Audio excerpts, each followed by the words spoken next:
Friends,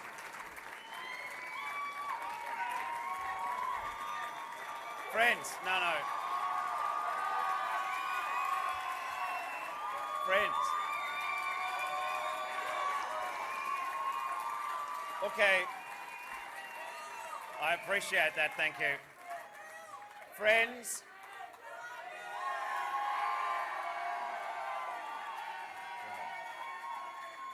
Okay. Like, I'm really grateful for that, but I was going to say, but in the light of your reaction, I'm not sure it's quite as apt, but I want to say beyond this room to Australians who supported Labor, I know that you're all hurting, and I am too. And without wanting to hold out any false hope, while there are still millions of votes to count and important seats yet to be finalised, it is obvious that Labor will not be able to form the next government. And so, in the national interest, a short while ago, I called Scott Morrison to congratulate him.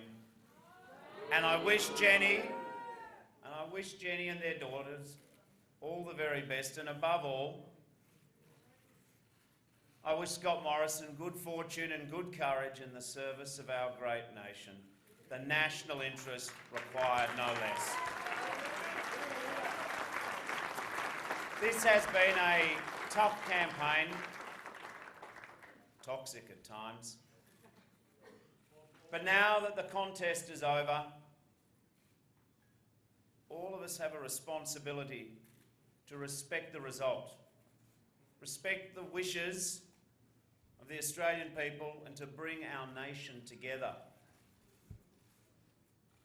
However, that task we won for the next leader of the Labor Party, because whilst I intend to continue to serve as the member for Maribyrnong, I will not be a candidate in the next Labor leadership ballot. Along with my family, my precious family, the Labor Party and the trade union movement, it's my life. To be able to have served as leader of the Labor Party for 5.5 years is a greater honour than anyone in my family before me or even I could have dreamed of when I joined the local branch 35 years ago.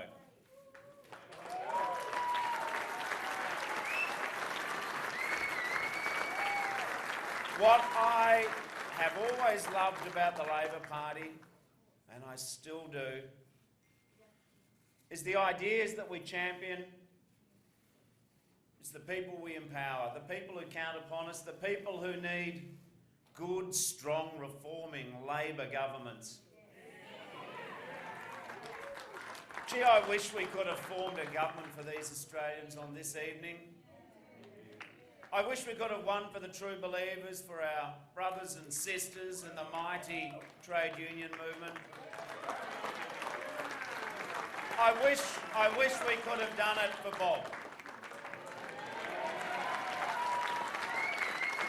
But it was not to be.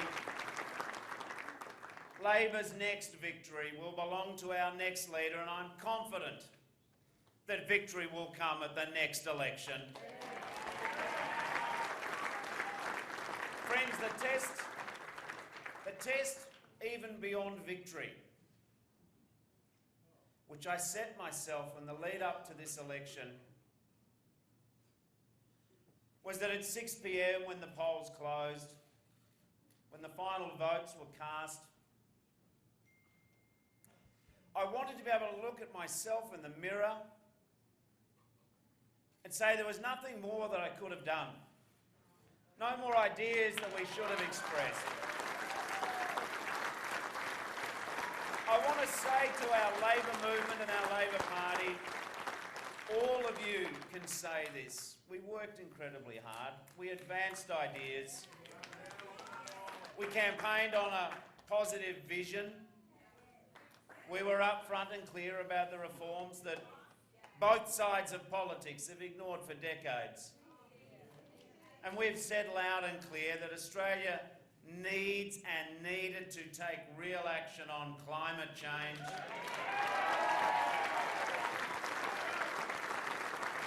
Clearly, on climate action, amongst others, parts of our nation remain deeply divided. For the sake of the next generation, Australia must find a way forward on climate change.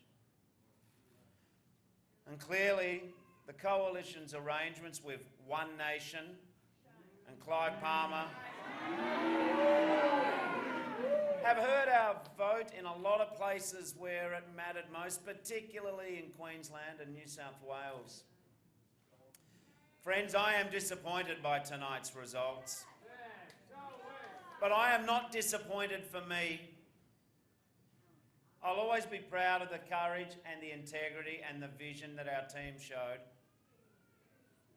I'm disappointed for people who depend upon Labor, but I'm proud that we argued what was right, not what was easy. This is what politics should be in our country.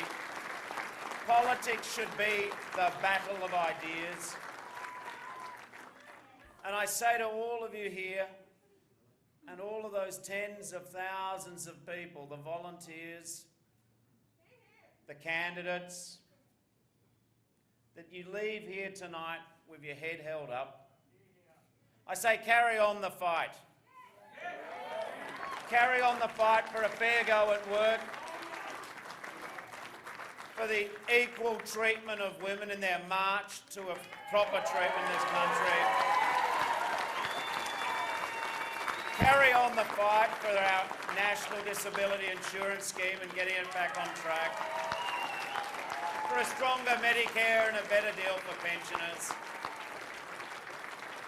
But above all tonight, I say to all of our supporters, those who push the progressive case for Australia, I say Labor is a great party. We are a resilient and proud movement. And we never give up. Falling down is not our challenge. Standing up again is our mark. Leave here knowing that we've argued for the future. And our time will come. Count upon that. And friends, the only reason I've been able to give everything to this job for the last 2,000 days is because of the love and support of Chloe and our kids.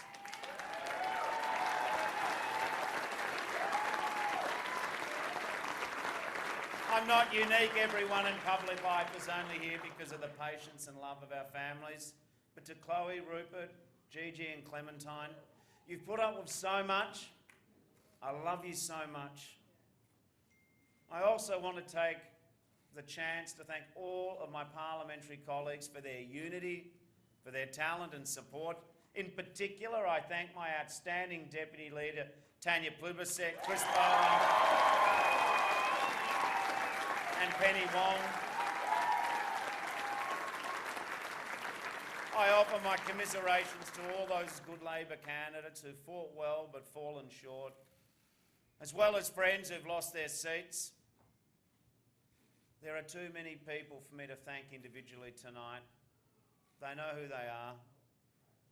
I want to say how deeply grateful I am for the guidance and wisdom of my trusted advisors, for the dedication and hard work of my staff, for the brilliant passion and enthusiasm of our whole Labor family, from premiers and former leaders and legends, through, of course, to our mighty rank and file.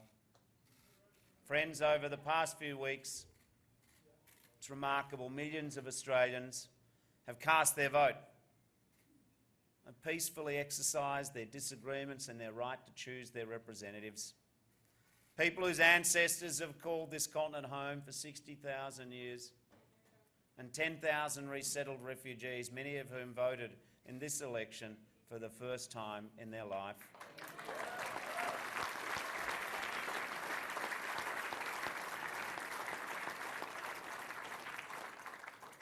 To offer yourself as a leader of such a great country, to seek to serve such generous and courageous people, it is an extraordinary honour.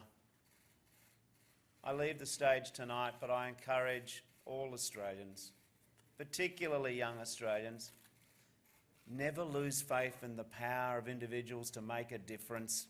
Never give up. Never give up aiming for better. Better for your country, better for your future. Because the things that matter most are the things that are worth fighting for. We can't change the past, but my word, we can change the future. Thank you and good night.